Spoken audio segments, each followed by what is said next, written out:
سڵاوتان لێبێت ئێرە پرۆژەی بەرزایەکانی قەیوانە ئەمە بینای 28 لە ئێستادا دەستمان کردووە بە ڕادەستکردنی شوەکانی بە کۆمەڵێکی زۆر شوکەمان ڕادەستی خاوەنەکانیان کردووە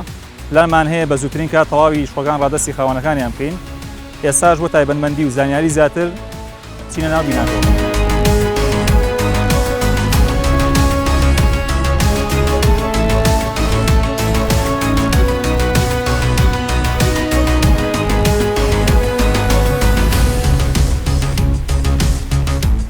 ئێرە بینای 28 لە پرۆژەی بەرزایەکانی قەیوان من ئێستا لە شوقێکی 136 مەتریام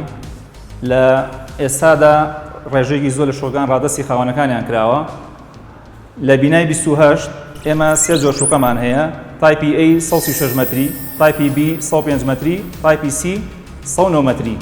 سەرجەم کارەکانمان بەرزترین کوالەتی ئەنجام ئەدرێن و پلانمان ئەوەیە لە ماوەیەکی دیاریکراودا ڕادەستی خاوەن ماڵەکانیان بکەین لە پرۆژەی بەرزایەکانی قەیوان بە شێوەیەکی پێویست خزمەتگوزاری بۆ خاوەن شوقەکان دابین کراوە و پلانمانەوەیە لە داهاتوودا ئەم خزمەتگوزاریانە زیاد بکەین.